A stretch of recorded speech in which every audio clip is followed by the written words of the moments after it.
Hello all, welcome to our channel jjhappyhome. ரொம்பவே கிரேட்ஃபுல்லோட இந்த video வந்து நான் ஸ்டார்ட் பண்ணுறேன். ஏன்னா நம்ம சேனலில் நம்ம 1K சப்ஸ்கிரைபர்ஸ் வந்து ரீச் பண்ணிட்டோம். ஸோ லாஸ்ட் வீக் வந்து நான் ஒரு சின்ன ஷார்ட் வந்து போஸ்ட் பண்ணியிருந்திருப்பேன். இந்த மாதிரி நம்ம 1K சப்ஸ்கிரைபர் ரீச் பண்ணிட்டோம்னு சொல்லி தேங்க்ஃபுல் மெசேஜ் வந்து நான் கன்வே பண்ணியிருப்பேன். ஸோ இதே மாதிரி உங்களோட சப்போர்ட் எனக்கு கொடுத்துட்டே இருங்க. அண்ட் இப்போ பார்த்தீங்கன்னா ஒரு யம்மியான ஒரு மேகி ரெசிபி பார்க்கலாம். ஆஃப்டர்நூன் பண்ண மட்டன் கிரேவி லெஃப்ட் ஓவர் இருந்தது, அதை வச்சு ஒரு யம்மியான மட்டன் மேகி ரெசிபி வந்து ட்ரை பண்ணி பார்க்கலாம் கிட்ஸ்க்காக அப்படின்னு சொல்லிட்டு நான் செஞ்சுருந்தேன். ஸோ அந்த ரெசிபி வந்து நான் உங்கள் கூட இப்போ ஷேர் பண்ணிக்கிறேன்.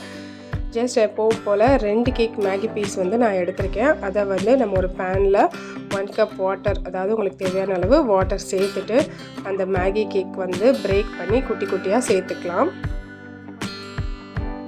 வாட்டர் நல்லா பாயில் ஆனதுக்கப்புறமா நீங்கள் வந்து மேகி வந்து சேர்த்துக்கோங்க. அண்ட் இந்த மேகி வந்து கொஞ்சம் வெந்ததுக்கப்புறமா நம்ம வச்சுருக்க மேகி மசாலா இருக்குது பார்த்தீங்களா, அதை வந்து நம்ம சேர்த்துக்கலாம். 2 கேக்கு 2 பேக்கெட் மசாலா இருக்கும் இல்லையா, ஸோ அதில் நான் வந்து 1.5 பேக்கெட் மட்டும் இந்த மேகியோடு சேர்த்துட்டு பேலன்ஸ் ஒரு 1/2 பேக்கெட் வந்து எடுத்து வச்சுக்கோங்க. ஏன்னா அந்த மட்டனோட மிக்ஸ் பண்ணும்போது நமக்கு தேவைப்படும்.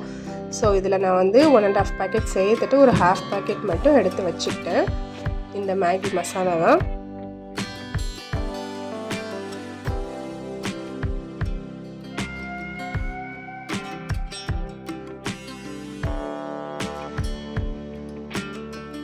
அண்ட் இப்போ பாருங்கள் மேகி நல்லா குக் ஆனிச்சு. அதுக்கப்புறம் இதை வந்து ஒரு பிளேட்டில் எடுத்து வச்சிடலாம்.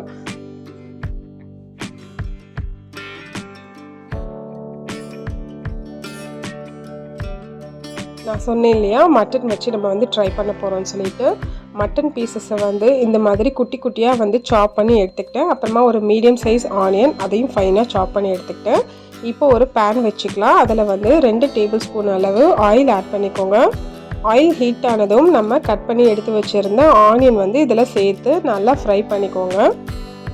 அண்ட் கொஞ்சமாக கறி லீவ்ஸ் அதுவும் ஆட் பண்ணி ஃப்ரை பண்ணிக்கலாம்.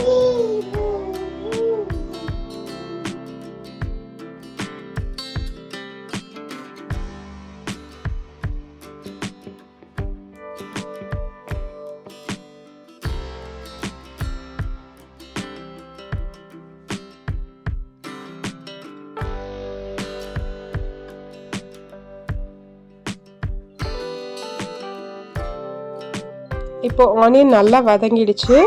இப்போ நம்ம கட் பண்ணி எடுத்து வச்சுருக்க மட்டன் பீசஸையும் இது கூட சேர்த்து நல்லா மிக்ஸ் பண்ணிக்கோங்க.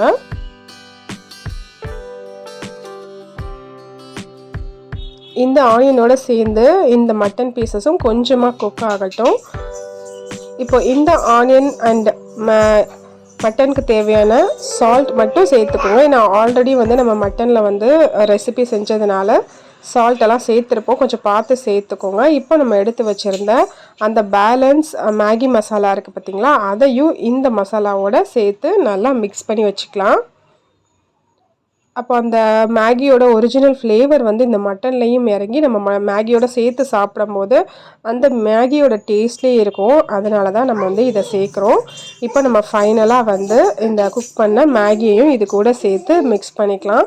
அவ்வளோதான், ரொம்பவே யம்மியான ஈஸியான ரெசிபி வந்து ரெடி ஆகிடுச்சு. கண்டிப்பாக இந்த ரெசிபி ட்ரை பண்ணி பாருங்கள். மேகினாலே கிட்ஸ்க்கு ரொம்ப பிடிக்கும். அதுவும் இந்த மாதிரி மட்டன் சிக்கன் இந்த மாதிரி லெஃப்ட் ஓவர் வச்சு ட்ரை பண்ணி பார்த்தீங்கன்னா இன்னுமே நல்லா விரும்பி சாப்பிடுவாங்க நான்வெஜ்ஜோடு சேர்த்து சாப்பிடும்போது. கண்டிப்பாக இந்த ரெசிபி மட்டன் மட்டும் இல்லாமல் சிக்கனோடையும் நீங்கள் ட்ரை பண்ணி பார்க்கலாம். ட்ரை பண்ணி பார்த்துட்டு பிடிச்சிருந்ததுன்னா கமெண்ட்டில் லீவ் பண்ணுங்கள்.